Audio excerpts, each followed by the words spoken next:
Good morning. Welcome to the Board of County Commissioners regular scheduled meeting today. Today is May 6, 2025. We're going to be starting the meeting off with an invocation and pledge. Commissioner Hammond would like to introduce our minister for this day. Oh, thank you, Commissioner. If we could all please rise and welcome Pastor Matt Swearingen from Cross Point Christian Church in Cape Coral. I will be on my best behavior this morning. This is my pastor. Thank you so much for joining us and praying over us this morning. Absolutely. Thank you. Let's pray. Father God, thank you for this opportunity to come together, Lord. Father, I pray over the agenda today, Lord. I pray, God, that you will guide the conversation well. Father, I pray that you'll allow everyone here to communicate well, Lord, to hear each other well. Father, I want to pray over our county commissioners today, Lord. I would like to pray, Father, that you will give them wisdom. Father, we read in the book of James that if we seek wisdom, we should come to the source of all wisdom, and that is you. And so, Father, I pray that you will pour out your wisdom on them today. Father, I'd also like to pray for the Ruane family as they continue to deal with some medical things there, Lord, and just pray that you will bring healing to their family and be a source of comfort with them during this time. I pray all this in Jesus' name. Amen. Amen. Please join us in the Pledge of Allegiance. Pledge allegiance to the flag of the United States of America and to the republic for which it stands, one nation, under God, indivisible, with liberty and justice for all. Thank you. Thank you, Pastor. You're welcome to stay to watch and make sure Commissioner Hammond acts properly, or are you happy to leave too? So we'll let you know, sir. We'll let you know. We can use all the help we can Thank get. you. We're blessed to have him in our house too, so thank you. Okay, good morning. My name is Cecil Pendergrass. I'm the Vice Chairman of the Board of County Commissioners. Today, Commissioner Wayne is not going to be joining us, so I'll be running the meeting. We have a couple ceremonials. We will start off with the Pet of the Month. And we have some animals service employees here. Karen and Pablo is going to be here for animal service. We have a special guest. Maggie's in the house. Maggie is a year old, and she's a little lap dog. I couldn't keep her out of my lap in the office to take a picture, but we have some good programs coming up this month at Animal Service. I'd like to make sure the community is aware of what's going on this month. Karen, would you like to give us some update? So next week we have Spirit Week, and we finish that at the end of the week with prom. So please keep an eye on our Facebook page. You can vote on prom king and queen. And every day we have a different day: sports day, tourist day. And if you come dressed in the theme of the day, you will have your adoption fee waived. And like I said, please keep an eye on our Facebook page and vote for our prom king and queen. If Maggie is still there, which we are hoping she gets adopted before that, you can vote for Maggie to be prom queen. We did just name our new mascot, which the overwhelming name was Chip. So he's going to be a mascot for several things, one of which is going to be microchipping. We stress microchipping your pets. This month is microchipping month. So please microchip your pets. And come on out for Spirit Week next week. Great. And adopt Maggie. She's great. And hopefully somebody will adopt Maggie this week or today and find her a good home. She's like a year old. She's a year old. Yep. She's very friendly and Yeah. she's a great dog. Very friendly. Great in the car. She just curled up in her bed. Be a great dog for the summer for the family. School will be out next month and have a new dog in the house. So again, Yeah. Thank you, Pablo, for everything and all your staff at Animal Service. For a county manager. Yeah. They always, I don't know why they always. You made a new friend I think already. you guys train them to, kind of stay close to the county manager for some reason, but they always like Dave and Roger, so. Thank you. Thank you, Karen.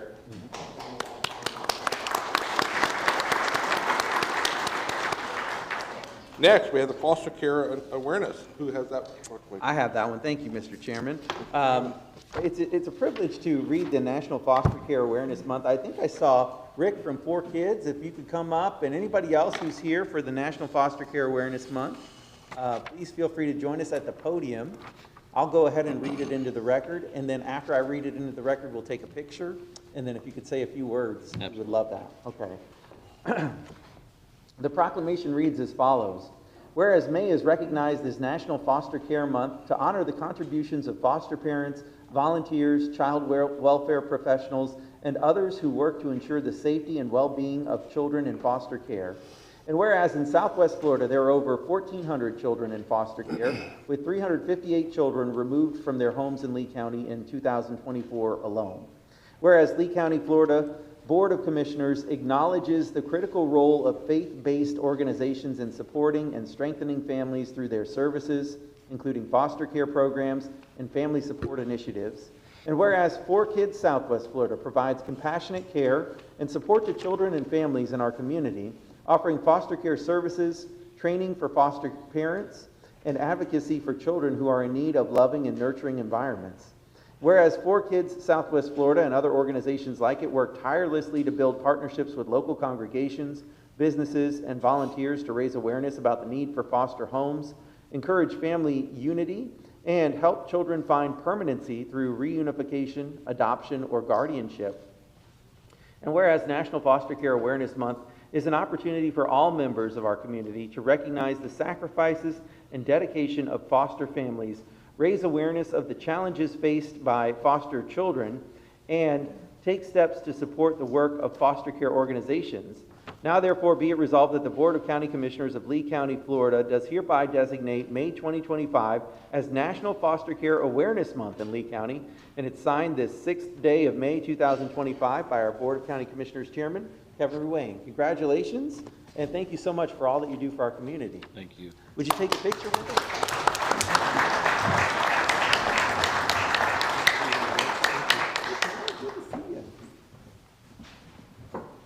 Hey, good morning. I'll take a couple photos on the phone first. And a couple on the camera.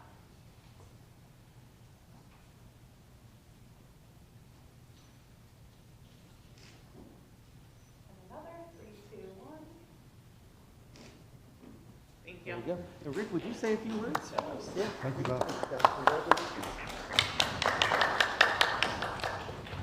Thank you, Commissioners. We appreciate the opportunity to be here and just to create some more awareness for foster care in our community. A lot of people think that doesn't happen in our backyard, but you heard some of those stats, and we know it does. And one of the things that we're excited about is just the impact as we launched here a little over 3 years ago, expanding from the East Coast of Florida to our region because the need was here. Just in this first quarter alone, the first quarter, we've seen 112 kids that we've served through prevention, keeping kids out of the system. If we can do that, we are really celebrating that. So 112 kids that we've served through our prevention efforts. We have 24 foster homes in the last couple of years that we've licensed. We have 20 more that are in process right now, families that have already graduated class and getting ready to lean in, which just means more children that we can serve.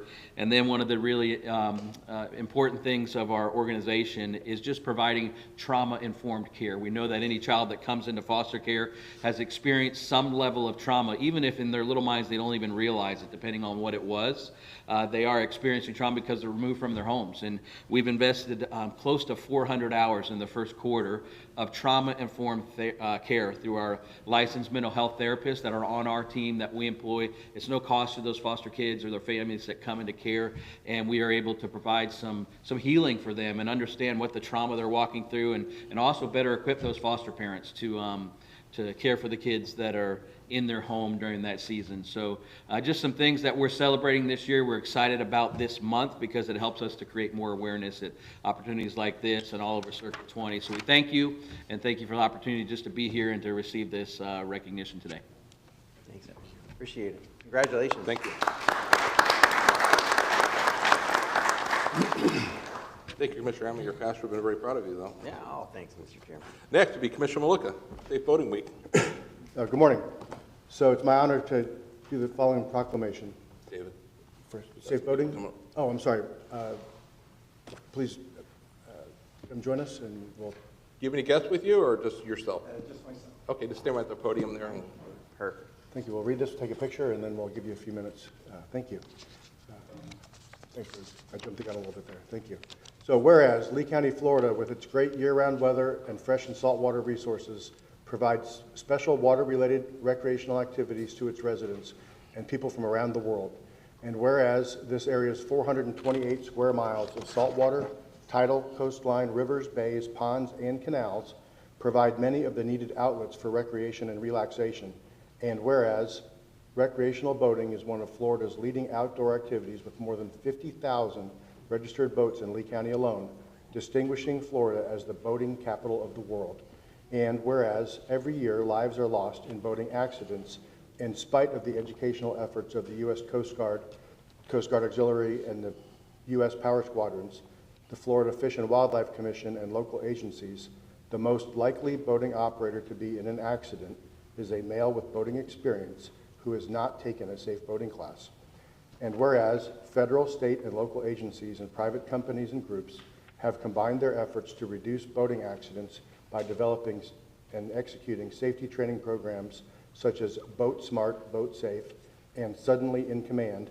And whereas the sponsors of these programs have focused their efforts towards youth and the general public of Lee County, Florida, urging them to enhance boating pleasure and avoid possible loss of life while reducing the loss of property and marine accidents. And whereas, on average, 600 people die each year in boating-related accidents in the U.S. where the cause of death was known, 81% of fatal boating accident victims drowned. Of those drowning victims with reported life jacket usage, 83% were not wearing a life jacket. Now, therefore, be it resolved that the Board of County Commissioners does hereby proclaim May 17th to the 23rd, 2025 as Safe Boating Week. Executed by our chair, Kevin Ruane. Thank you.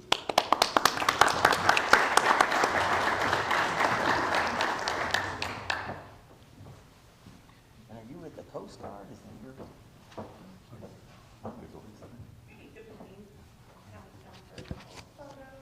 Yeah.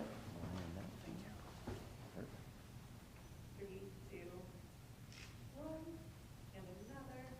Three, two, one. Thank you. Thank you so much. We appreciate your service and all you do for us. Thank you. Appreciate it.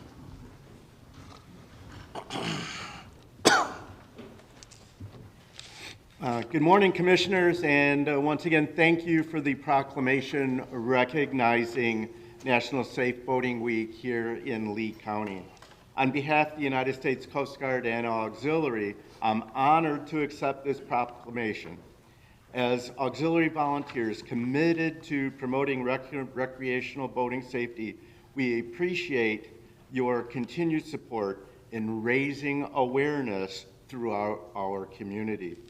Lee County's waterways are a treasured part of life here, and with that comes shared responsibility to keep them safe. Education is our most powerful tool, teaching boaters the skills they need to navigate confidently and responsibly. But above all, we stress one life-saving habit, and that's wear your life jacket. No matter your age or experience, a properly worn life jacket can mean the difference between life and death. We thank you again for recognizing the importance of boating safety. By working together, government, community, and organizations like the Coast Guard Auxiliary, we can ensure everyone has a safe, enjoyable time on the water. Once again, thank you. Thank you. Thank you. Great. Thank you, Commissioner Moka. Next will be trauma awareness. Commissioner Greenwell, you have that one? Thank you. We'd like to recognize proclamation for National Trauma Awareness Month. Dr. Joseph Freemeyer, come on up. Tracy Thornton and Sidney Boatman. I'll go ahead and read the proclamation and have you all get a picture and we'll say a few words if someone would like to say a few words. Okay, National Trauma Awareness Month was established by Congress and signed by President Ronald Reagan in 1988 to raise awareness of the devastating impact trauma injury has on individuals, families, communities, and whereas trauma is the leading cause of death of Floridians between the age of 1 and 44 years of age, with someone being traumatically injured every 12 minutes, which would fill Hertz Arena 6 times each year. And whereas motor vehicle crashes and falls result in blunt force trauma, make up more than 75% of all trauma cases treated in trauma services in districts each year. And whereas in 2024, over 3,700 Southwest Florida residents and visitors cared for by Lee County Trauma Service District. National studies show that mortality is reduced by 15 to 20% when severely injured patients is treated in a trauma center. And whereas over 1.4 million people reside in Lee County Trauma Services District, which includes Charlotte, Collier, Glades, Henry, and Lee counties, serviced by the only trauma center on the Florida Gulf Coast between Sarasota and Miami. And whereas for the last 29 years, the Lee County Trauma Service District has provided optimal care to injured patients in 5-county region and treated 55,217 patients between 2000 and 2022. Whereas we recognize the commitment of Lee County Trauma Services District to provide sustainable access to quality trauma care, improve the local quality of life, and protect public welfare through its acute care services and injury prevention education for residents and visitors in the 5-county region. And whereas we recognize all dedicated first responders and medical professionals who serve injured patients in our community. Now therefore be it resolved that the Lee County Board of County Commissioners designate the month of May 2025 as Trauma Awareness Month and encourage residents and visitors to be mindful, think safety first, and participate in injury prevention education to improve health, safety of our community. It was duly executed this 6th day of May 2025 by our chairman, Kevin Murray. Come on up.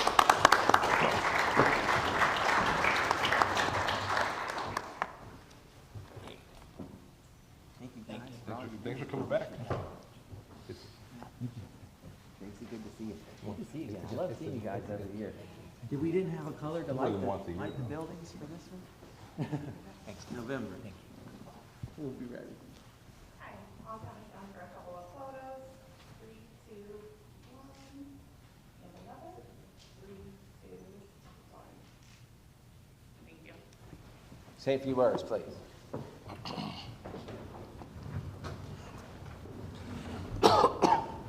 Thank you very much, and on behalf of Lee Trauma Services, it's my privilege to thank the Lee County Board of Commissioners for this significant proclamation in recognition of the Trauma Awareness Week, as well as in recognition of all the trauma prevention that you guys have supported throughout the year.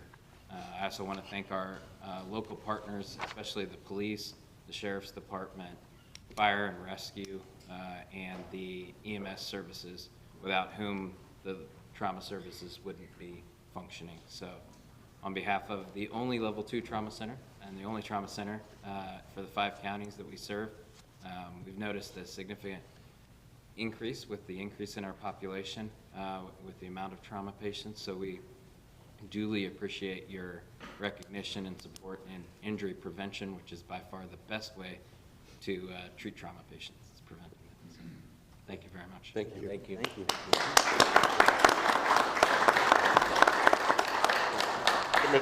Commissioner Greenwell, thank you for doing that. And between that and with Dave's boat awareness, hopefully it's going to be a safe year for Lee County. And something we keep hearing every year is the trauma. Obviously, with the hurricane damage the last few years, we had more trauma because of that, or the working being done. So people have to remember that the worst thing you can do is get on a ladder. 68% of the trauma is people falling from 4 feet or less. So the falls off the ladders and things like that is really creates those numbers of trauma. So again, thank you. Okay, we'll move on to the agenda. We have a recap now. We have one item on the recap, and that's number 37C, to add some new language, add Burnsville Road to north to the last project, Tier 1, and verbiage for staff find alternate funding. It does not change the LECO portion part of that number 37. It's only for adding the Burnsville Road. So we have that item. If a motion needs to be made, Mr. Chairman, I'll make that motion to accept that revision and correction. We have a motion. A second. We have a second. Any public comment on that item, adding Burnsville Road? Marcia. I'm sorry, could you mind repeating the motion one more time? So We're adding the Burnsville Road north to the project list of Tier 1 on 37. you're adding Burnt Store? I'll speak, yes. but it does not change the legal. It's only for the adding to the verbiage. That's all we're voting on right now. Okay. Good morning, Marcia Ellis for the record. I would like to speak in support of adding a burnt store and speeding that up as soon as possible. This has been a known hazard for years and years and years because the Charlotte County side of Burnt Store Road is properly sized, and the Lee County side, which also is closest to much of the commercial locations and where people are going, is undersized. And that pinch point has created a hazardous condition. Meanwhile, the numbers of approvals in both Lee and Charlotte County in the Burnt Store corridor have created an extremely dangerous, hazardous situation where the types of accidents that occur there put a lot of burden onto our trauma center because we have severe injuries, we have fatalities, we have collisions on our roadways that are created by these dangerous conditions that are unaddressed by the transportation that's undersized. So I am in full support of prioritizing the Burnt Store corridor and the other places in the county where existing residents and existing roads are undersized and dangerous. Thank you. Any other public comment on adding Burnt Store Road to the item 37? Close public comment. Any objection to the motion? No objection? Okay, that one's done. County Manager, do you have anything else for the recap for that? No, we do not. Okay, thank you. We'll move on to the consent items. Items be pulled by discussion of the board. Commissioner Hammond, would you like to pull anything? I have none this morning, Mr. Chairman. I have none. Commissioner Malika? Actually, I wanted to pull item 37. Okay. Thank you. 37 will be pulled. Commissioner I have Poole? none. No items? Okay. At this time, we'll make a motion to approve the balance of the items. I'll make a motion to approve the balance. I'll second that, Chairman. Second, we have a public comment card on the balance, and Willie Joe Schottmeyer on number 12. Willie Joe, would you like to speak on number 12?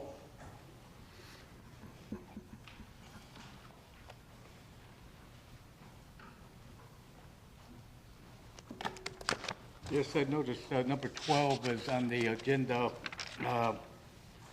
For a long time, the city manager had stated that they're waiting on an air conditioner and the heating element for that property, and that would be for the very low-income people. I see it on this agenda, so I was just wondering what the progress is on that piece of property to get people housed. Thank you. That would be the city of Fort Myers, the city manager, and we have, this not part of this agenda item. Okay. Okay, thank you. Next card, Marcia Ellis on 3, 37, and 32. Thank you. So I understand that 37 has been pulled, so I will have a second chance to speak on 37. Am I correct? One chance on 37. One You can chance. speak on Right 3 now or is it. 32. Okay, so first of all, I want to say on item 3, which is the approval of the minutes, that I would like to make sure that the public presentation of matters by citizens, that include the actual citizens that spoke and the topics they spoke about. Currently, this is inadequate. I understand this goes up to Tallahassee. I think it should be comprehensive. Secondly, I would like to speak on item number 33, which is the purchase orders at the waste energy plant. I'm going to provide 7 copies of my previous email from February 17th. The same issues still apply, having to do with, there was no meeting held out with the Buckingham community regarding extending the life, and the $6 million investment in these facilities. I think that we need to have some transparency. And then item number 37.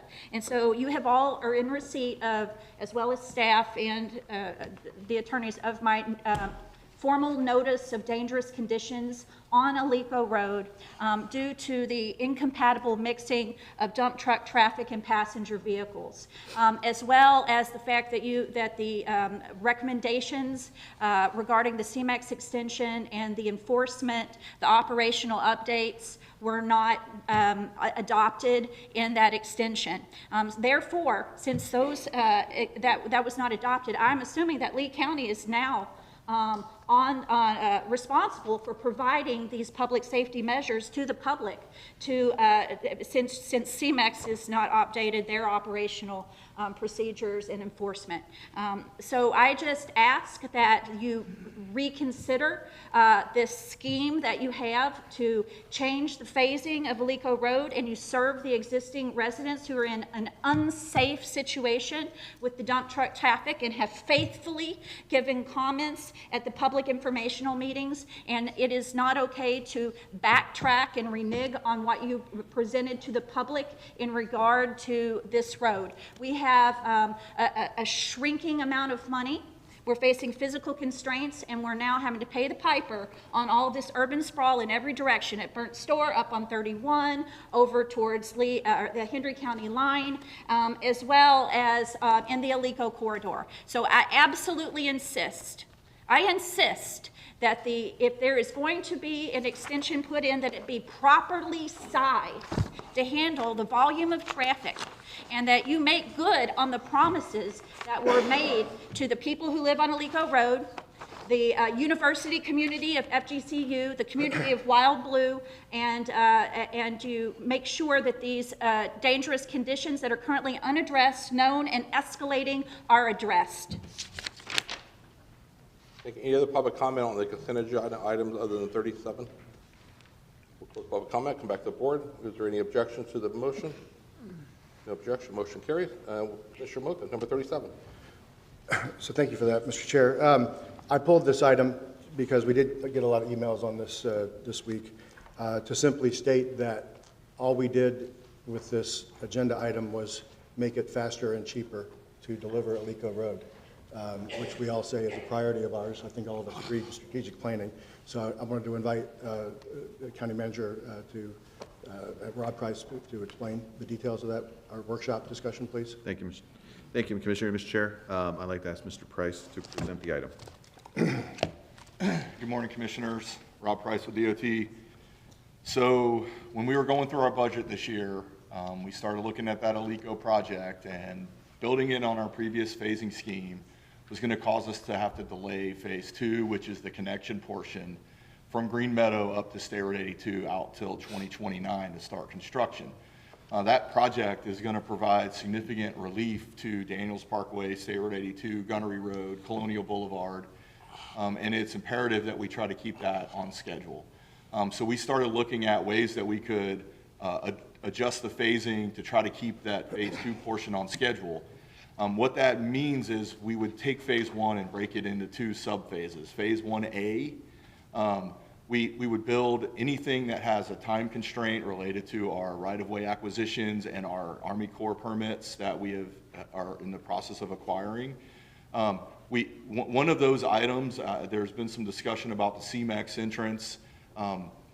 It was foolish for us to make CMEX go in and put turn lanes in today when we were just going to come in and rip them out and then widen the road and put turn lanes in.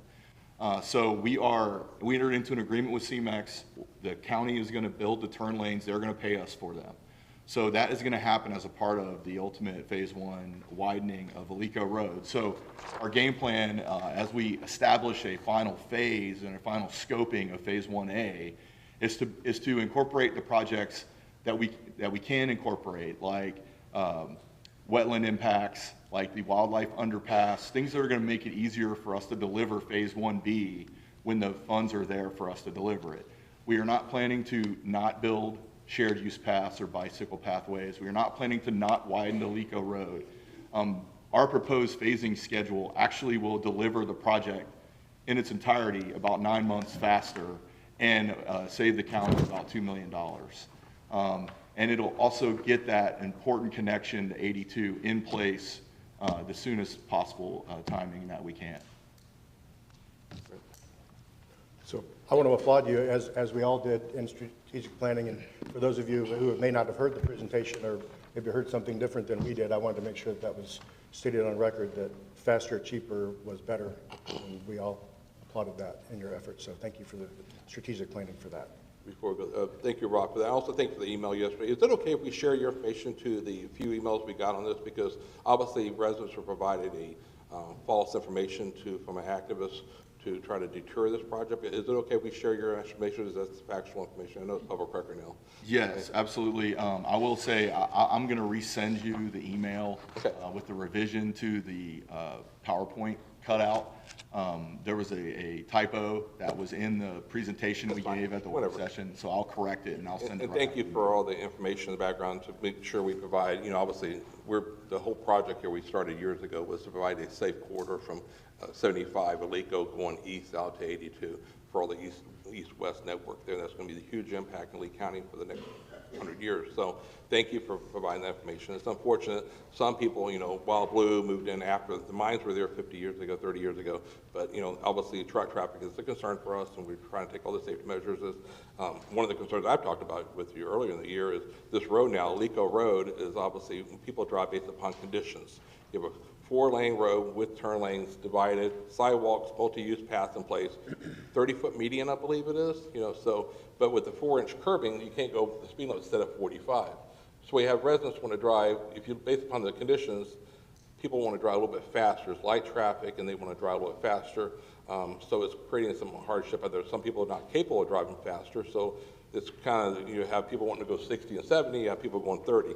But we can't make it any faster. This new section of road, will it be a 4-inch curb too, or could we have it lower curb so we can have higher speeds to get the transportation network moving faster from A to B? It's going to be the type of curb and gutter. Yeah, so we couldn't make it any faster since that's a corridor, basically, not like an Autobahn. We want to go from East Lee County to South Lee County. You couldn't make it where it's Correct. I think that the amount of heavy vehicle traffic mixed with the passenger car traffic, the 45 to 50 mile an hour design speed seems to make the most sense for that corridor. And the trucks are going to be coming from the active mines that's been there for 30 years and will continue to be there for another 20 years. They will still be using that road too. Yeah, and the construction of the new homes too. Important facet of that is we're adding a connection so that a lot of these trucks are going to Lehigh Acres. Right. So they're going to be able to make a left turn and go east instead of going west to the interstate and mixing with all the existing residential that's to the west of the CMEX mine and some of these other mines. And so we're giving them a new connection that can shorten their trips and kind of get them off the county roadway network faster. Unfortunately, we know that. That's why we planned this years ago to get the trucks off of Course Through and to get the trucks east of the residential areas. But a lot of people obviously don't know that. So they just moved here or they just weren't provided the information, the correct information. So thank you for your update on that. If I may, Mr. Greenwell? Chairman. First, Rob, I'd like to commend you as well for looking at alternative ways to get this project done. And I just want to address this a little bit with the public and make people realize that our funds are not unlimited. So we have to find ways to get things done, especially with all the hurricanes and the money spent. So I commend you for finding other ways to keep this project going. So that's, I think, very important that people realize that our funds are not limited. There's a reason why we have Tier 1, Tier 2, and Tier 3. We'd like to have Tier 3 being started tomorrow. Unfortunately, we don't have the funds to do that. So we try to prioritize the best we can, and this is a good example of that. So thank you. Chairman, I got one Mr. Hammond? Chairman, I would appreciate if we could even give direction to our staff to engage the community engagement team to maybe create like a plain English video that explains how the project's going to be built and the benefits that this project's going to have. For instance, taking the strain off of Colonial and Daniels and providing a new third way for people who live in Lehigh Acres to go south to the interstate. I think this is an important piece of infrastructure that is critical as our community grows to potentially 1 million people, that we have the roads to be able to serve that population. And I think it'd be great if our team could put together things that would be easy to understand, that would explain to the public how we're going to build this road and the benefits of this road, and then share it on social media. Make it easy for us to share with constituents who email us with concerns. We could share this information back with them. But just, think of it similar to like what a news reporter would share, something that takes this complex, building project and puts it in plain English and allows people a chance to understand what we're trying to do for them. I think that's a great idea. I mentioned that if we had included this PowerPoint that we all saw in strategic planning as an exhibit to this, might have alleviated some confusion. People just had the wrong idea, wrong facts, and saying those over and over again doesn't make them true. And Right. I- No, we need to say the truth over and over again. Yes. Yeah. I think that's great. And Rob, thank you and your staff. You actually followed our direction for this project. That's why we're here today. We gave direction in the past, so thank you doing. We've been saying it for years now, build it bigger and faster, as fast as we can.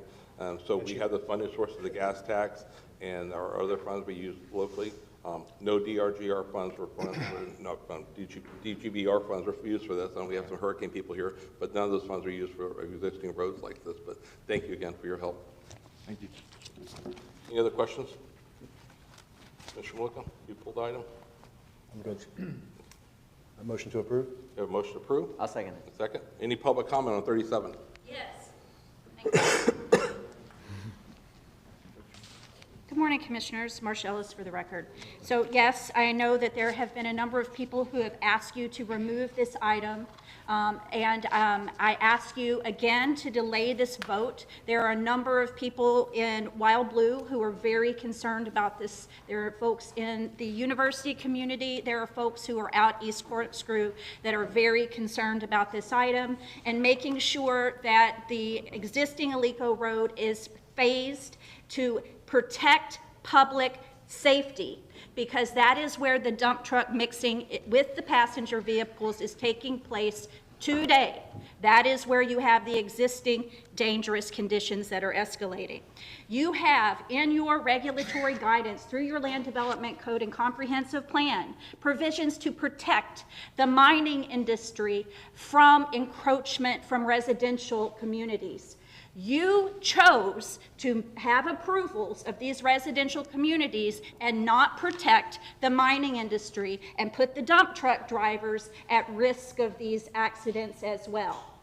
You're responsible for putting this incompatibility into play in this corridor. Second, let me also call out that there are procedural grievances in how this has been rolled out. That you held this workshop at the end of a Board of County Commissioners meeting that went on far too long, that had already been previously canceled. You made it impossible for people to find information about what was happening. Some folks had to read it about it in Gulf Shore Business. Estero rep at the Citizens Advisory Committee had no idea about this scheme whatsoever, and the public was denied proper comment periods at that meeting in order to be able to find out what was going on. You can make a video, but you have not heard from the public. Last time we were here, a commissioner stated that the dump truck drivers out in Lehigh should be responsible for those roads. If you go out and look today, you will see that the road that runs from the mines and runs westward towards the interstate is a completely different scale of wear and tear, because it is the loaded dump trucks that have the weight on them that are responsible for the wear and tear to a much greater extent than the folks who are trying to get home to Lehigh Acres, who you are trying to make responsible for the wear and tear in the low services, the very minimal services that you provide to Lehigh Acres. How do I know that? Because I live in that neighborhood. I want the opportunity, and my neighbors want the opportunity, to be able to put comment on the record based on what we see going on in the roadways where we live, that we have spoken out about with their public safety issues. Please delay this vote and listen to the folks that you supposedly represent. Thank you. Any other public comment on 37? Okay, come back forward. Any objections? No objection, motion carries. Thank you. Go on to the administrative agenda. County Manager? I'll turn it over to the county attorney. Thank you, Mr. Manager. Good morning, Commissioners. Commissioners, as you're aware, we've been at the negotiating table for quite some time now with Local 1826, your paramedic union. We're at the stage of the negotiations where we seek further direction from you all as to how to proceed. Therefore, we're respectfully requesting that you all set an attorney-client session to be held May 20th, 2025, 8:30 a.m. As is customary, we will open in public meeting in these chambers and then adjourn to the East Room. In attendance will be Commissioner Ruane, Commissioner Pendergrass, Commissioner Maleka, Commissioner Hammond, Commissioner Greenwell, myself, Andrea Frazier, Rob Holborn, and Special Labor Counsel Sasha Dyson, along with Dave Harner. We anticipate the meeting to take no more than 45 minutes to an hour, and we're available for any questions. Any questions, County Attorney, on the item? there a motion to approve that? I make a motion to approve. We have a I'll motion. second that. We have a second. Any public comment on this item? Come back forward, any objection? No objection, motion carries. Thank you, County Attorney. Thank you, sir. County Manager, number 44. Thank you, Mr. Chair. This is to approve purchase agreement for future boat ramp in South Lee County. I'd like to ask Mr. Clemens to present the item. Good morning, Commissioners. Robert Clemens, County Lands. This item that we're seeking approval for is to purchase about a 5.2 acre tract of land that is on Mullet Creek that provides access to Estero Bay. We're seeking to acquire this for a boat ramp purpose. The purchase price is $4.4 million. That's close to the average of the two appraisals. We also have a provision in the purchase agreement where we will share in the real estate commission of 1%, so that's going to reduce that price by about $44,000 as well. Some of the terms in the contract is to address that there will be a $25,000 deposit that will be part of this contract.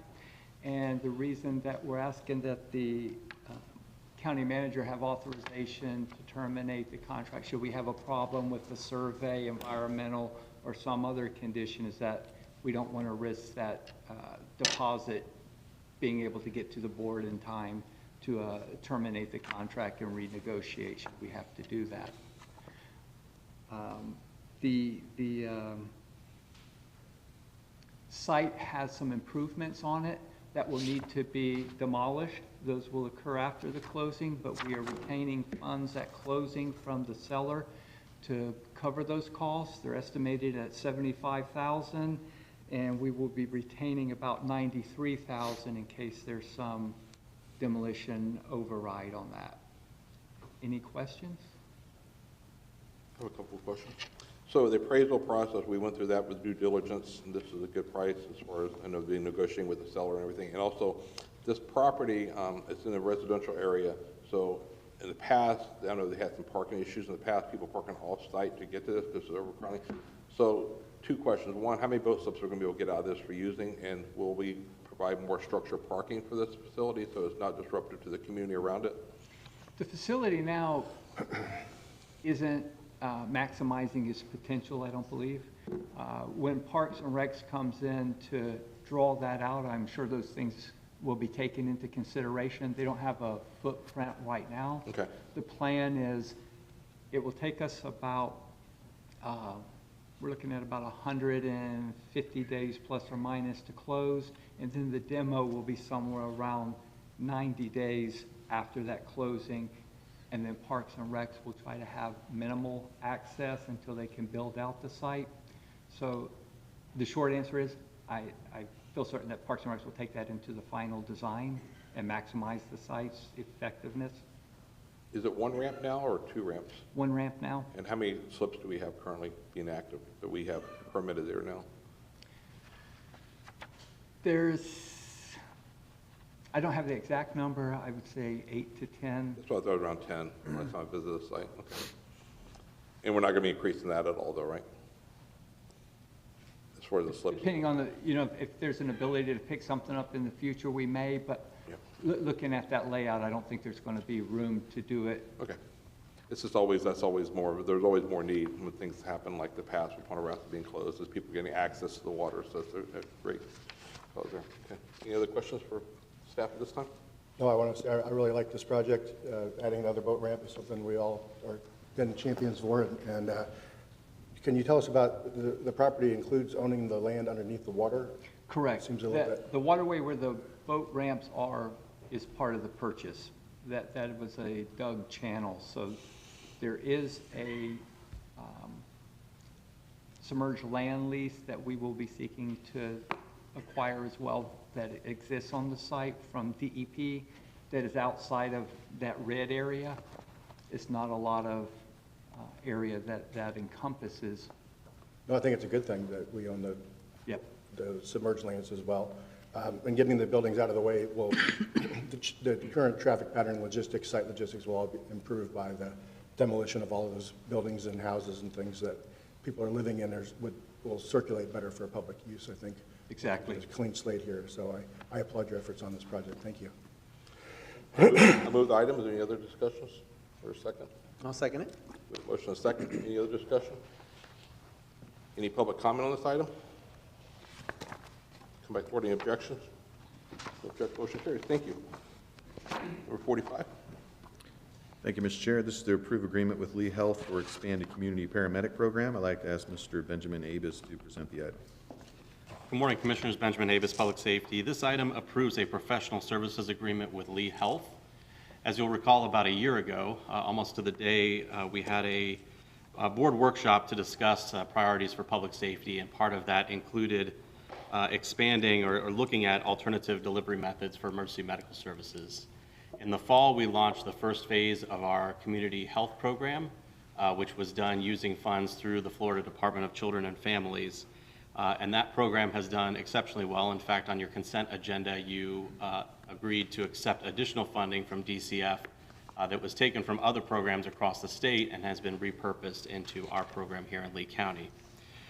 This agreement will allow us to expand the community health program in partnership with Lee Health to address specific issues that are within the community, specifically Lee Health patients who are discharged and need follow-up care at home, patients that we seek to identify and help them avoid unnecessary emergency room visits, as well as other opportunities to improve overall health in the community. This is a reimbursement from Lee Health for the cost of the county services to provide these services in the community, and that reimbursement will not exceed the $1.3 million that you see listed on the PSA. And I'm available for any questions you might have. Any questions? One question, just real quick, Mr. Vice Chair. Ben, is this something that we could also recreate as new hospital systems enter the market as well? Yes, it is. We've had discussions with other hospital systems as well as primary care practices. We think there's opportunities as we start to demonstrate more metrics and can actually show the ROI that we'll be able to turn around and get more entities to participate with us. Okay. Ultimately, you know, commissioners, we get complaints from time to time when we speak in public about, hey, the emergency rooms are always full, or, you know, it's really hard to get access to emergency care when you need it, you know, especially during season when we're really full. This sounds like it's going to have the effect of reducing unnecessary transports and maybe bringing some relief to those overcrowded emergency rooms. I'm excited to see how this turns out. Any other questions? Comments? Thank you. Motion? I'll move the item. Second? We have a motion and a second. Any other discussion? Any public comment? No public comment. Come back forward. Any objection? No objection. Motion carries. Thank you. Public hearing. County attorneys.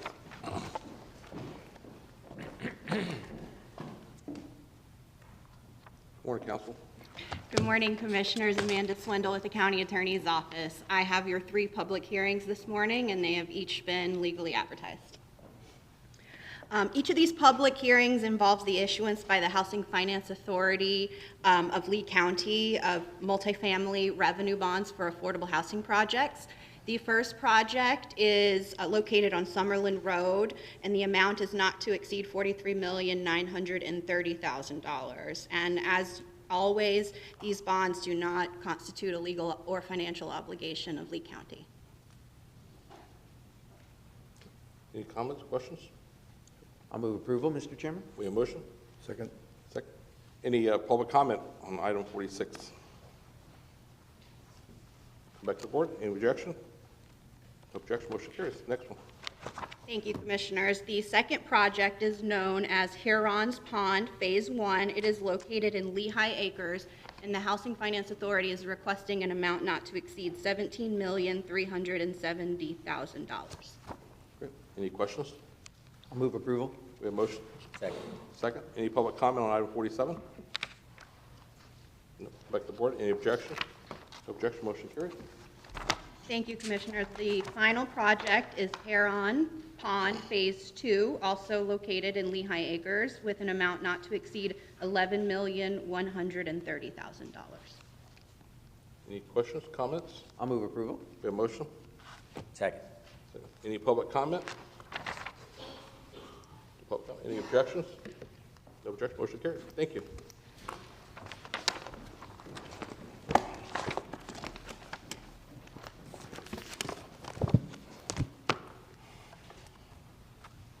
Okay, walk-on carryovers. County Manager, we have none of those. Public hearings. Commissioner items. Commissioner Hammond, do you have an item? No items today. Okay. Commissioner Wilkin. I have one. Do I do that now, or do I? Go ahead. Okay. So I have a commissioner item regarding Family Initiative Program, which we've all talked about several times. And they spoke to us, our group, last month. So I would like to ask the board's approval and consent to work with Family Initiative on a job placement program for adults on the autism spectrum. Family Initiative's program would include training and support for qualified adults to fill open county positions that meet their skill sets. There's a one-time fee of $18,000 for the training setup and an annual renewal of $350. This would not create new county positions, but would pre-qualify applicants for potential employment and support the county's efforts to have a diverse workforce. So, do I go through all three items? Well, Just take that one. first one up.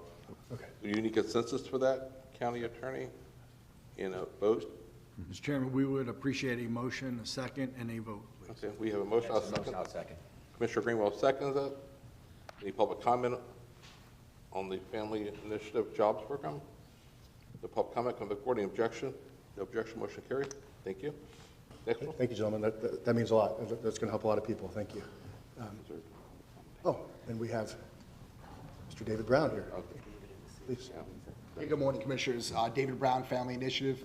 I just want to express my gratitude and sincere appreciation for this. Family Initiative obviously works with lots of adolescents, young adults on the autism spectrum across Lee County. Our private school here at Thrive Academy has a number of high school students that are rearing to come out of high school. I'm looking for work.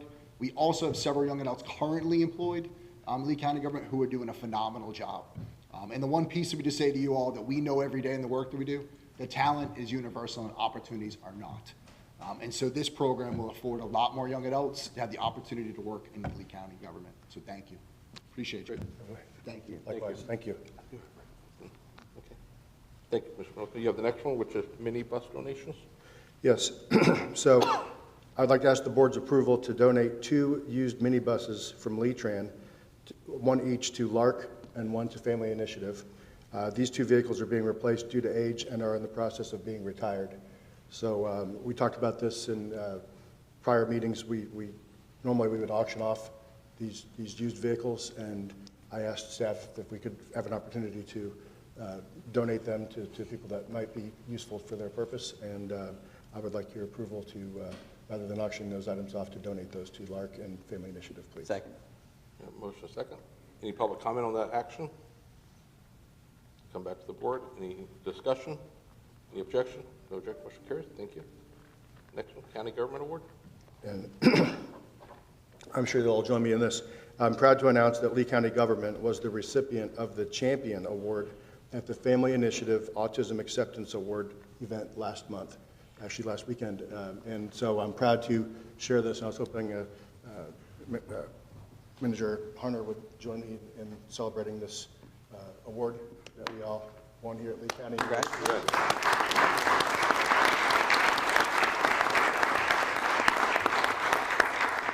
It was a fantastic event and very positive, and I also wanted to say that Rob Price from DOT joined us there and said that some of these young adults, he had some ideas for some programs for placement of workforce people to join them. And so the Reach Out program, the efforts that you've made, if you want to talk about those programs and training that you've been working on with your team, I'd love to give you the floor.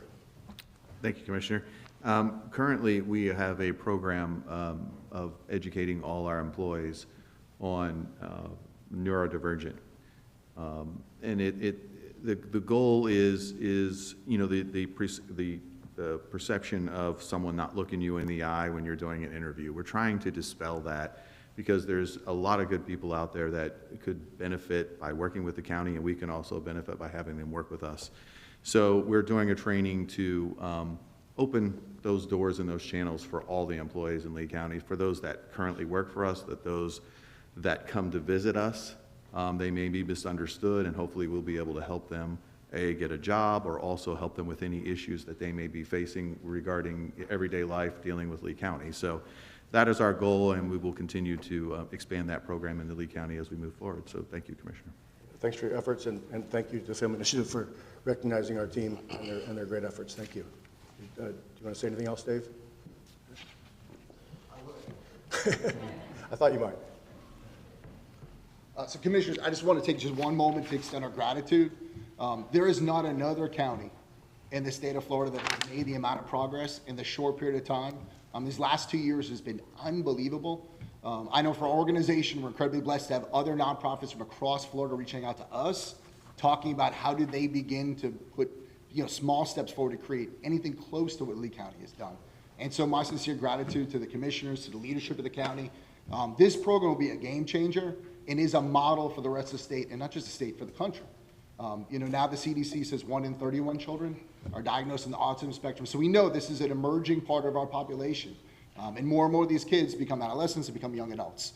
And there's not a better place for them to be than with all of us here in the county and serving the community. So thank you. Appreciate y'all. Thank you. Thank you. And no action on that last, you just announced in their county award, right? Yes. Okay, great, thank you. Anything else, Commissioner Malika? No, thank you. Okay, Commissioner Greenwell, do you have a commissioner item? I do not. You do not? I do not. Okay, great, thank you. Move on to committee appointments. Commissioner Hammond, do you have any committee appointments? I have none. I have some committee appointments. If I could reappoint Kyle Philippot to Eagle Technical, Reginald Sorrenta to Affordable Housing, Alan Freeman to the East Mullock Water Control District, Randy Zavada, the Value Adjustment Board. Second. We have a second. Any public comment on the appointments? Any objections? No objections. Motion carries. Thank you. Commissioner Malika, do you have any appointments? I have two. I would like to nominate Chris Boring to the Waterways Committee and Ali Beecher to the Land Development Code Committee. Second. Okay, any public comment on that? No public comment? The board, any objection? No objection. Motion carries. Commissioner Greenwell, do you have any appointments? I have one reappointment, Laura Greeno to Eagle Technical Committee. Thank you. Second. Second. Any public comment on that? Come back to the board. Any action? Any objection? No objection. Motion carries. Thank you. Move on to the county manager items. County manager. Thank you, Mr. Chair. The county attorney and I received an email from Chairman Ruane requesting that we defer the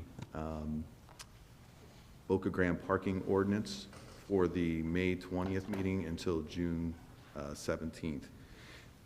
This would take board action since the board directed us to put the parking ordinance on for the 20th, and the action would be to defer it to the 17th. I'll move that item as requested. We have, you move it to June, or? Yes, as Dave outlined. Okay. I'll make that motion.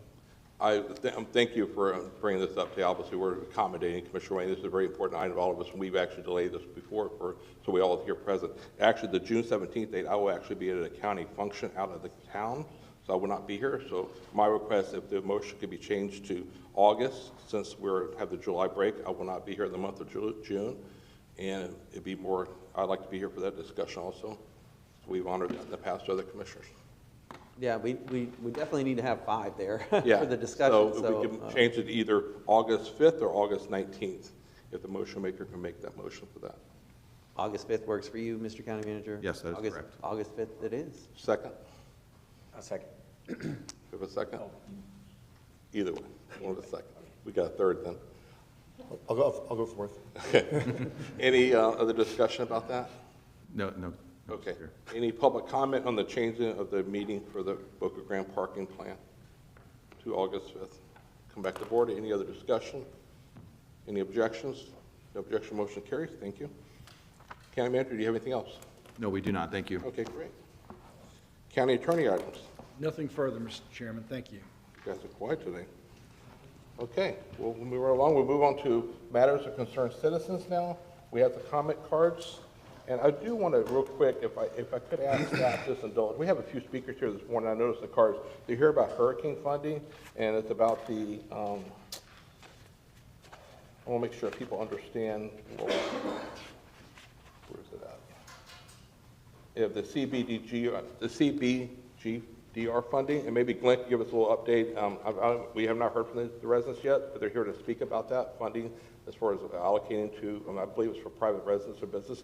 Can you give us a real quick 30-second brief about how that fund is allocated by the federal regulations? The CDBG-DR funding can only be used for certain things as far as the process goes, and our process we went through the last 2 years on that? Yes, sir. Commissioner Pendergrass, thank you. As you say, CDBG-DR funding comes with lots of strings attached, and we have gone through a very rigorous and thorough process in terms of allocating these funds.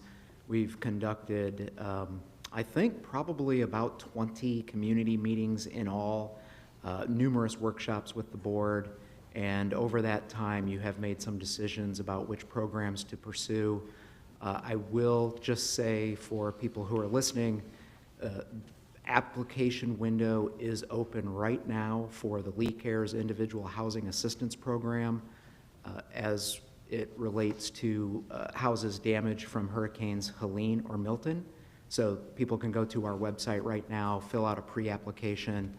The team will engage with them to try to get them qualified. So just as soon as we get a grant agreement from HUD, and I want to be clear, we are waiting on HUD, we are ready to go. But as soon as that grant agreement comes through, we will start moving those new projects in addition to the ones that are already underway for Hurricane Ian. And that funding is allocated based upon housing, based on the cost of level of the property and funding for future housing for under HUD, correct? Yes, sir. We also have funding to build new affordable housing in addition to fixing damaged homes. Right. Yes, sir. Okay, thank Chairman, can I ask some clarifying questions? So, Mr. Sire, we have an application open right now for Lee Cares to help people out, to get some of the CDBG-DR money that's available. How many applications have we received? I know we have a few hundred for the Helene Milton to date. I'm going to add. Yeah, so just shy of 300, I guess, right now. Okay. And what ways are you guys advertising that? How have we tried to get the word out about it? Well, we're using all of the traditional media channels. In addition to that, Lamar Advertising has been very gracious in donating digital billboards to us. We've wrapped Lee-Tran buses and bus stop sites. The benches have the information to call. We've partnered with Goodwill to do banners and leaflets for people that come into their resource locations and stores. We have done direct outreach to repetitive lost properties. That is still in progress. We do get information from the federal government for an FIP program, FEMA, individual assistance recipients, that kind of thing. We then in turn use that information to directly target those households. So that is an ongoing proposition as we get information from those other jurisdictions. And there will be, I will say we won't have as many outreach teams on the ground walking door to door as we did with Hilton. This is not nearly as big an allocation, so some of those costs get a little prohibitive, but there will be very targeted neighborhoods where we will still do some door-to-door outreach as well. Okay, thank you for that. Yes, sir. Just a quick follow-up, please. Is there a specific web page for them to go online? Does it say? There is, Commissioner. yes, sir, and I think probably the easiest way is just go to LeagueGov homepage, and it links from there. Okay, I just want to make sure that the public who's listening right now can find that access to that easily. And do you have team members that, if people have questions on the paperwork, that you can help guide them through staff or filling them out? Can they come in and see you or your team as well? Yes, great question. We do. So they can call the phone number to reach assistance. They can email. That's all on the website. Or we also have an outreach center that they can visit in person, sit down with a case manager and work through an application. Thank you. Great. Okay, thank you very much for the information. We're going to start calling public comment. The first speaker is Tara Jenner, the State Committee woman. Good morning. Good morning. We're at a critical juncture. HB 4001 threatens to gut the Lee County Charter by taking what should be a local decision and handing it to Tallahassee. If this bill is allowed to stand, our charter becomes a paper tiger, symbolic, toothless, and irrelevant. It'll carry no more weight than a pamphlet that can be ignored the moment it's politically convenient for them to do so. Let's be clear, this isn't about single-member districts. It's about who governs Lee County, us or the state legislator. Even the proponents of single-member districts should be concerned with the process. If we cave on this, what is next? Mandated at-large commissioners, forced changes to our election procedures? This opens the door to a state-level manipulation under the guise of local control. The hypocrisy runs deep. Proponents claim that many they want voters to decide, but they've chosen to bypass the local mechanisms entirely. We're not empowering the voters. They say they are. They're seizing power for Tallahassee, using the legislature as a battering ram against local government. I'm proposing 2 charter-based alternatives that directly address the concerns raised by both the bill's supporters and the members of the community without sacrificing our home rule. Number 1, change the Charter Review Committee to elected positions. 3 unpaid representatives per district elected by the people, not appointed by the commissioners. This ensures real community-driven input and removes the perception of political control or bias from sitting commissioners. Present a balanced referendum approval for single-member districts. To preserve fairness, a charter amendment to implement single-member districts should require both an overall majority vote countywide and a majority vote in at least 3 of the 5 individual districts. This standard ensures that the change has widespread support and isn't imposed by a single population center on the rest of the county. And given that the proponents of HB 4001 argue that at-large voting is unfair and disenfranchising, it's completely hypocritical for them to now claim that an at-large county vote alone should be sufficient to approve single-member districts. You can't argue that an at-large voting silences district voices and then turn around and use the same process to force this through. Those proposals that I've got are constitutional, charter compliant, and do not increase government size. They also give the governor with a valid reason to veto the bill while giving legislative leadership a graceful off-ramp to avoid an override fight. If HB 4001 is allowed to proceed, the Lee County Charter will lose its authority and become nothing more than a piece of paper with no more power than to deliver a paper cup. That's not just a local issue, it sets a precedence that jeopardizes home rules throughout Florida. Let's not let that happen. Tell the governor to veto the bill and support a local solution that reflects the will of all the people. I do have supporting documents, if I may hand them. You give it to the clerk or the... Okay. Yeah, thank you. And there's enough for each of the commissioners as well as the county manager. Thank you. Okay, thank you. Thank you. Next speaker is Fran Patterson. Fran Patterson, and after Fran will be Robert Which? Or is it Munich? Okay. Fran? We just call the cards in order. I can't shuffle the cards based upon them, so we have multiple speakers. I'm sorry. It'll go fast for you. Thanks for coming down today. Thank you so much, Commissioner, and thank you, everyone, for being here and listening. I was kind of the tail end of this because this concerns Costco that is being proposed to being built at the corner of Plantation, Metro, and Colonial. And that was, anyway, I'm here to address the part about Plantation Road, because that is a county road. On the proposal from Costco, there are 2 accesses off of Plantation into their property. There's also one off of Metro and one off of Colonial. I'm concerned about the Plantation part of it because it is directly across from the community in which we live, the 2 other speakers and myself, and many other residents along Plantation Road. I don't know how many of you are aware and drive down Plantation Road, but it is a residential road. It is a county road, but there are a number of multifamily dwellings, as well as gated communities and fenced communities. Ours is very, very beautiful. So across the street from us is going to be this Costco building, which is a replica enlargement of the current Costco facility at Cypress Lake and 41. It is going to be bigger, it's going to have many more gas pumps, and it's also going to have different parcels associated with it. We cannot find out, at least I can't, who those are going to be developed by.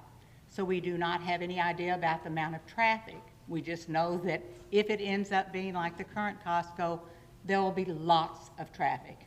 This area also supports bicyclists, pedestrians walking, buses, school children, and just down the street from us is the new Lee Memorial Hospital. So Colonial is going to be so busy. And we do not think that Plantation ought to add to that. We think that the entrance off of Metro should be used. It's many more lanes. It has turning lanes on it. And Costco has already supported access off of that. So we think that that should be the main entrance, not the entrance off Plantation, not the entrance off of Plantation for vehicles to unload at Costco. We want to beautify the area along Plantation to coincide with the rest of the developments along that road. We also know that when people pay for things, they usually get what they want. When people speak, sometimes they're not heard. Thank you. Thank you.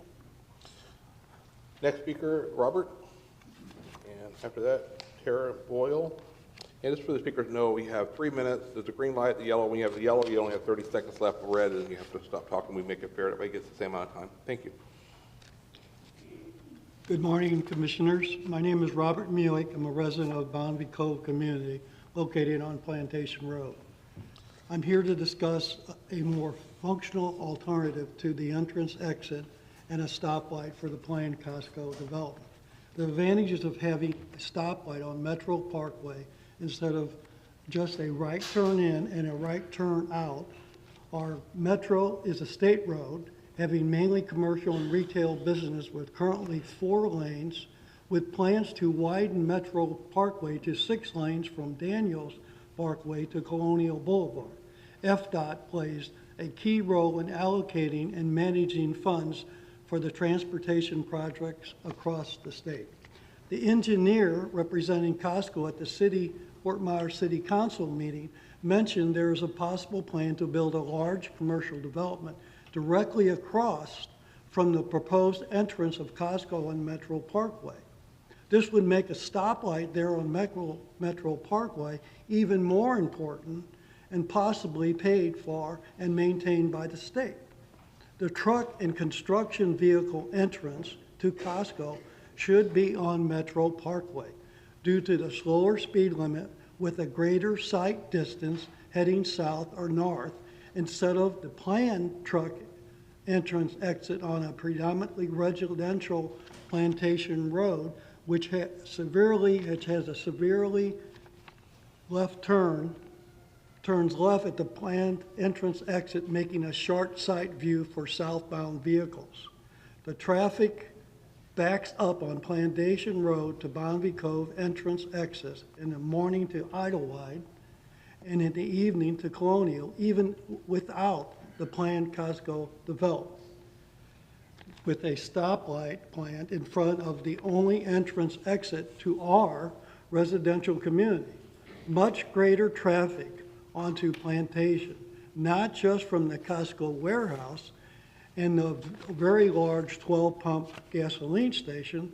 There are planned 3 to 4, perhaps more, retail out parcels and a large section of property at the southwest corner of Plantation and Colonial that is owned by another commercial group that will create more parking and more traffic.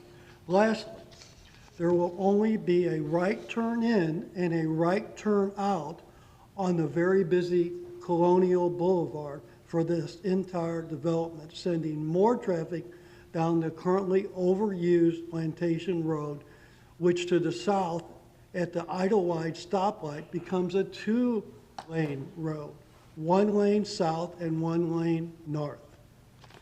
Can this county road support this with no plans for improvements? Thank you, Robert. Thank you. Next is Tara Boyle, I believe it's right, B-O-Y-O-L? Boyd, okay, thank you. And after Tara, Michael Humphreys. Good morning. Morning. All right. Good morning. My name is Tara Boyd, and I'm a Hurricane Ian survivor. I am here today with some members from the Lee County Disaster Survivors Association. On September 28th, 2022, my life changed forever as the surge waters came rushing into my home. My husband and I made the decision to swim out of our house. The surge waters pushed us about a half a mile away from home. The surge water eventually was over my head. My husband, who is here, is 6'5". He held me up for nearly 8 hours as we dodged debris to stay alive. What we saw that day is something that I will never forget. I'm not going to go into the gory details this morning. That night we slept in a random car. The following day, we walked home to find that our house had been destroyed and all of our personal belongings had been washed away. We literally lost everything but our lives that day. Sorry. Unfortunately, like most of our neighbors, we're still struggling. However, we shouldn't be, considering the amount of CDBG-DR funds that was distributed to Lee County. Remember, our community would not have these funds if it wasn't for the hurricane. The aftermath of Hurricane Ian was much worse than the storm itself. I would rather tread water than have to deal with navigating through a system that has ultimately failed us. Like many, we received nothing but denial letters from insurance, FEMA, and Red Cross. Sorry. The storm made thousands of others like me homeless, and we just want the money to be used to get us home. So here's what we need. A triage type system putting the most vulnerable population of survivors at the top of the list. We need fair market value for reimbursements for titles surrendered due to hurricane damage. We need affordable housing within our communities for survivors that were also renters. And we need homeowner assistance and rebuilding reimbursements. We also need extensions for the people that are living in campers that are supposed to leave by the 30th of September. I am asking you today, please, reallocate the Hurricane Ian funds so that they're in the favor for the people that are still struggling in our community. We want to be made whole again. I'm also asking for a community oversight board for the CDBG funds, and I would recommend adding one of our members from the LCDSA, as well as other disaster survivors, specifically from Lee County. And lastly, I would like to add that this past December, I had the honor of speaking at a press conference on Capitol Hill next to members of our Congress and also U.S. senators. My voice helped get the additional CDBGR funds into our community for Milton and Helene. I love where I live, and I look forward to working together as a team to make Lee County a leader in disaster recovery for our residents. Thank you all. Thank you. Next speaker is Michael Humphrey. And after Michael, we have Rick Shepard. Commissioners, County Manager, County Attorney. My name is Michael Humphrey. I'm a full-time resident who lives in the Bonnevie Cove gated community on Plantation Road.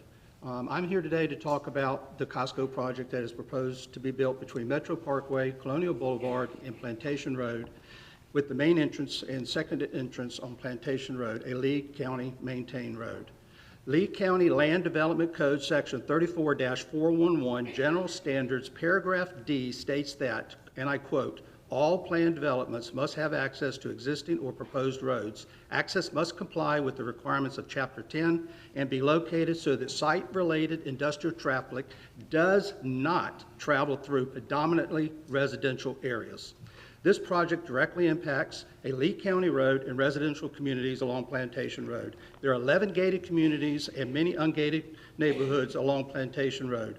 There are more than 2,450 residents and 442 luxury apartment units on Plantation Road between Daniels and Colonial Boulevard, which we feel clearly meets the definition of predominantly residential areas in Lee County Land Development Code.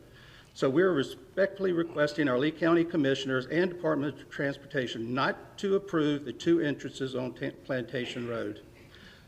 In conversations with the Lee County Transportation Director, our concerns were expressed to him, and his response was they were waiting on the go-ahead and we should be talking with Fort Myers. We have spoken with Fort Myers City Council twice concerning this project. When we mentioned the additional traffic and proposed entrances on Plantation Road, City Council informed us the roads in the site plan were state and county maintained and they had no control over ingress, egress of these roads. Well, Plantation Road is a Lee County road, and you do have control over ingress and egress. Costco will be closing the old location. Those customers will have to come to the new Costco location, and it will add tremendous amount of traffic and will affect all the residential residences on Plantation Road. The site plan shows the main entrance on Plantation Road with a signal light directly across from our residential gated community and entrance on Plantation Road. There are other options for the main and truck entrance on the Costco project. The site plan shows entrances on the Metro Parkway. The main entrance should be moved to Metro Parkway, which is 100% commercial. This would shift future road maintenance burden of a signal light and extra traffic to a state maintained road. When Costco project comes to Lee County for approval of egress and ingress to Plantation Road, we are respectfully asking our Lee County Commissioners and Department of Transportation to do the right thing and not approve the two entrances onto Plantation Road and recommend it go to Metro Boulevard. Thank you for your time this morning. We're available for any future questions or further information needed. Great. Thank you. Rick?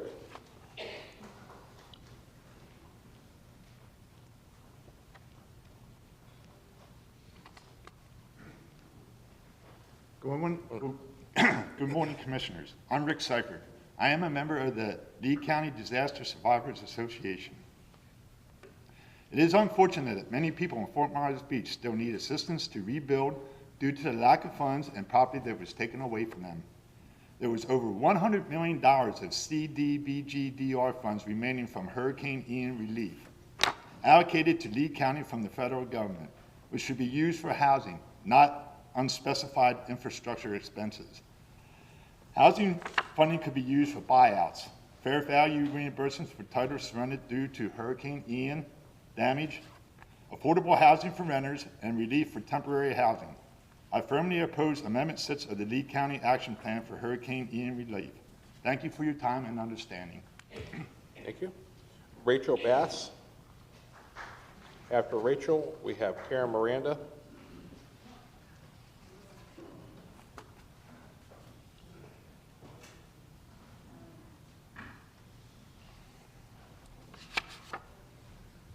Rachel Bass, thank you. Thank you. As you can tell with my color coordination, I am also with the Lee County Disaster Survivors Association.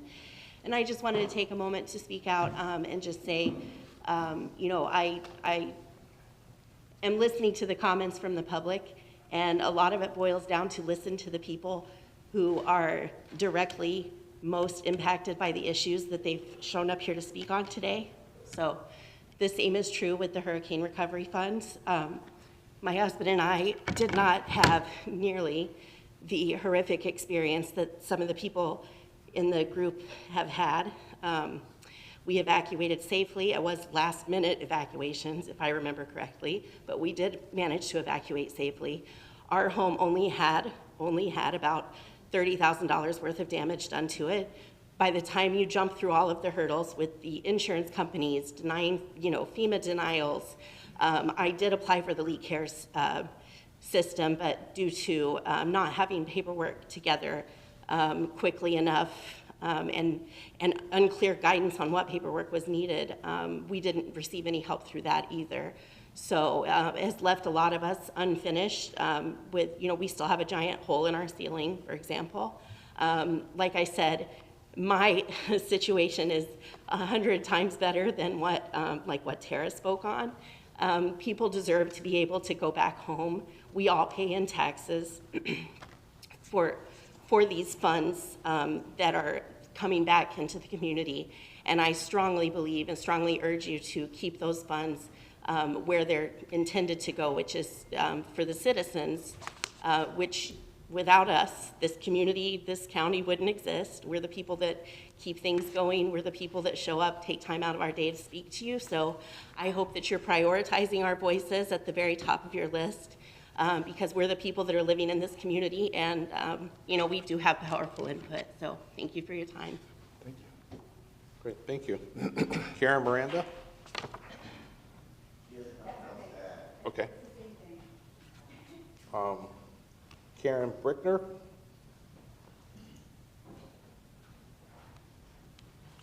And after Karen, we have Michael Love.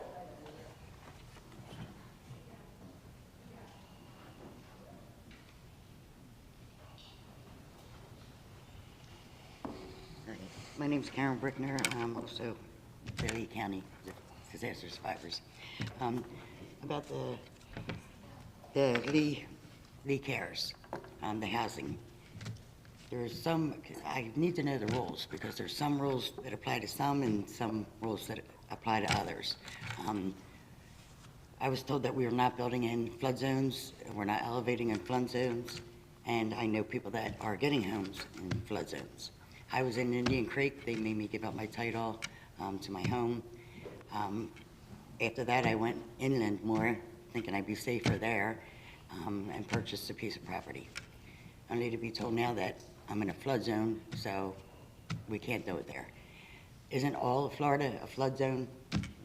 You know, really, you know?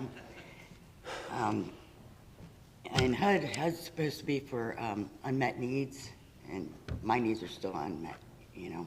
I need help here, and I think everybody else does too. So I'm just asking if you please reconsider the, you know, the funds that we got for Ian. Okay. Thank you. Thank you. Michael Love?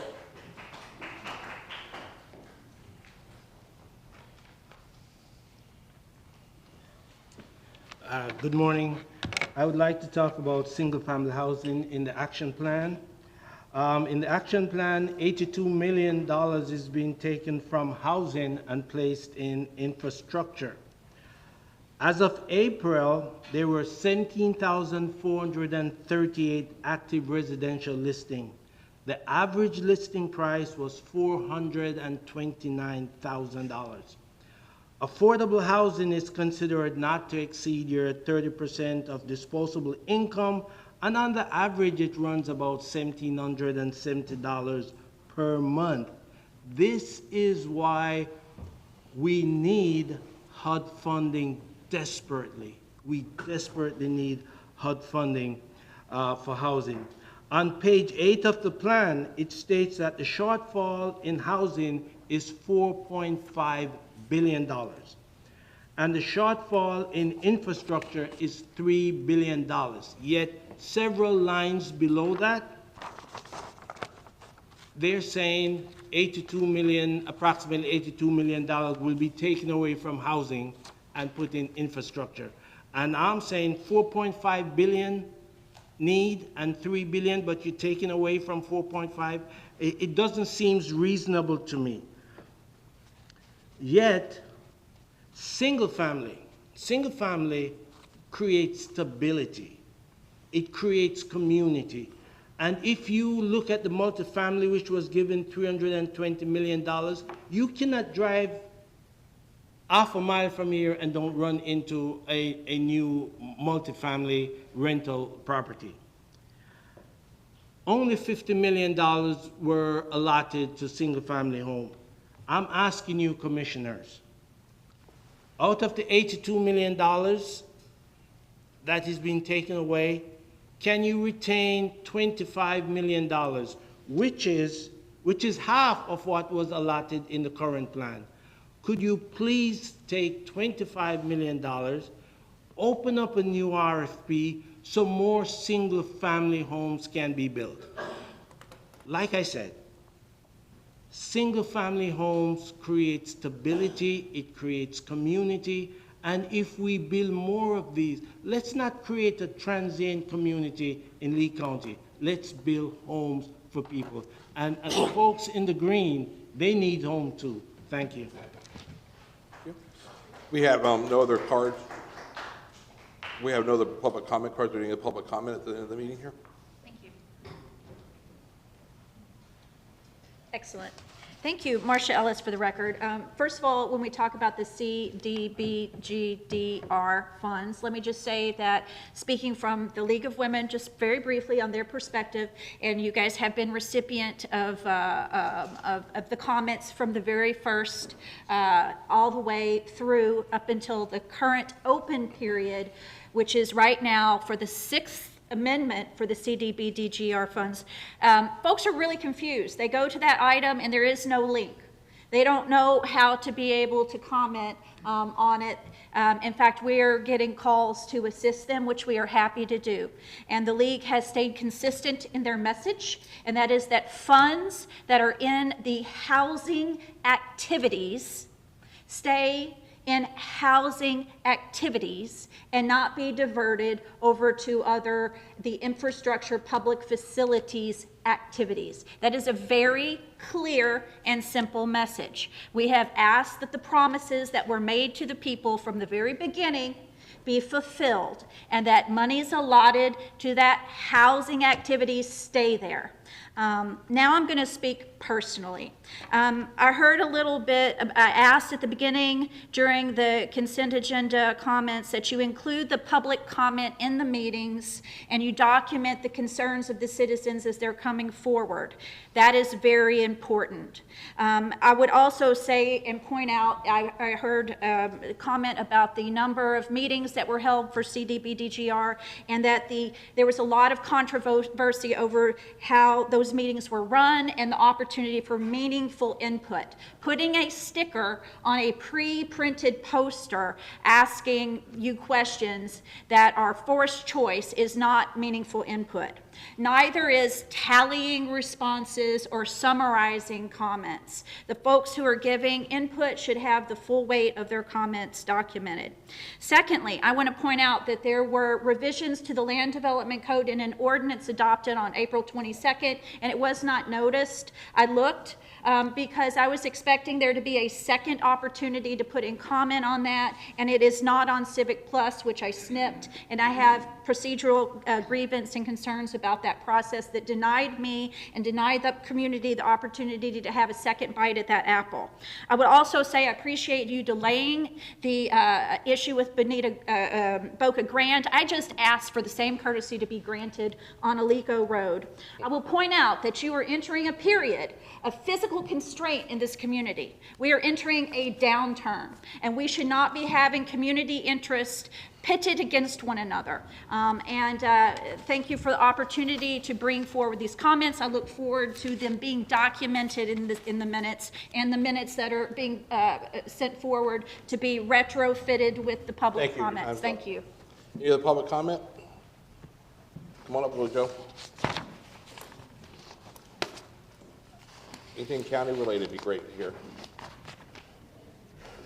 By the way, Cecil, if you want a hat like this, you can get it on eBay.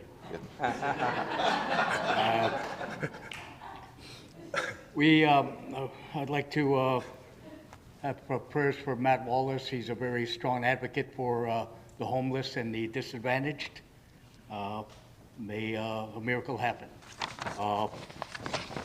Also, I've contacted Builders Care, and I was given a form by our city councilwoman, Diane, and I left some money with her for you to, Brian and her to have lunch and discuss housing issues for our county and our city. I've been an advocate for most of my life, okay? I need that property, which was bought to aid a community, which is the Suncoast Community Center.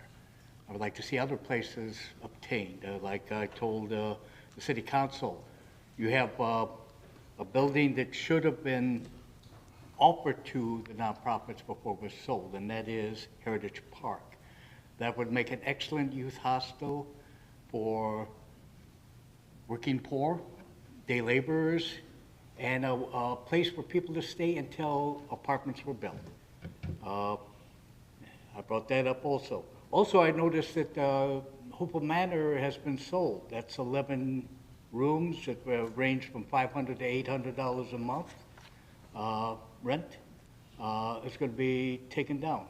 Well, in Michigan and different places that where historical value were moved, that should be looked into, and that could be revenue towards the housing needs of our communities, city and county. I thank you for your time, but I need Suncoast, and I need the permits if I need them, and I need a shipping container. So whatever it takes, call Charlie, and we'll move forward. Thank you. Thank you. At that time, we'll close public comment, and any, if we could, maybe staff could get with the residents here from the hurricane victims, the Green Shirts, get with them, and provide them some resources that we can, that's available for them. Can I just share some thoughts too? I mean, I listened to, the stories of the hurricane survivors, and really, I mean, we're all here for it, and we're all hurricane survivors. I think many people on Lee County's staff suffered damage and continued to work to respond to the storm, to rescue people, to help the community get back on its feet. And I was just so disappointed by the way the Biden administration responded to that storm. I mean, it was just yet another example of how terrible the Biden administration handled everything. They came to town and they said, we can't put FEMA trailers here because they would be in a flood zone. Well, that's the reason why people needed trailers, because they were in a flood zone. And, the Biden administration came and they said, here's a whole bunch of paperwork to fill out if you want any FEMA help. But they really didn't give us anything that was workable that we could use to try and help the residents. And so I just, I want to say it's really a shame that Ronald Reagan said it best, the 9 scariest words in the English language. I'm from the federal government and I'm here to help. And we continue to see that time and time again. And, I appreciate working with you guys to try and make what they've given us very workable for the people here in Lee County, because the Biden administration let us down again. And Commissioner, you brought up some stuff from 2 years ago. During that time, we were all here, we dealt with all that, and it's just so frustrating. 3 months after the storm, we had thousands, 12,000 applications of people in these homes. Meanwhile, if you drove up to 27, and I think it was up 17 actually up towards Arcadia, they had 7,500 trailers and about 400 acres of land there. Trailers sitting there. I went there, physically saw them, took a picture of them. You had all these trailers there, but they actually brought 3 down for some residents. 3. The first 2 months, 3 months. Then 4 months later, they had 6 more come in town. Meanwhile, there's 7,500 trailers still sitting up off the 17 being paid for, but we have residents still trying to find rooms or have to be displaced or living somewhere else. That was the frustration I think we all seen and dealing with FEMA. Some people got a $1,200 check. Big deal. You lost your house and you're 3 months after the storm. What is that going to do for you? So it's very frustrating on them to deal with that. So again, thank you for the residents for coming down today. We'll get with staff to get with you afterwards to see what other resources there is still available for that. But it's just unfortunate, like you said, the red tape was so traumatic for people to look at. They're like, I can't do this, or we're not going to qualify for this. So they basically, some people just left town. They had to move away. So move inland. Anything else before we adjourn? Okay, we are adjourned. Thank you.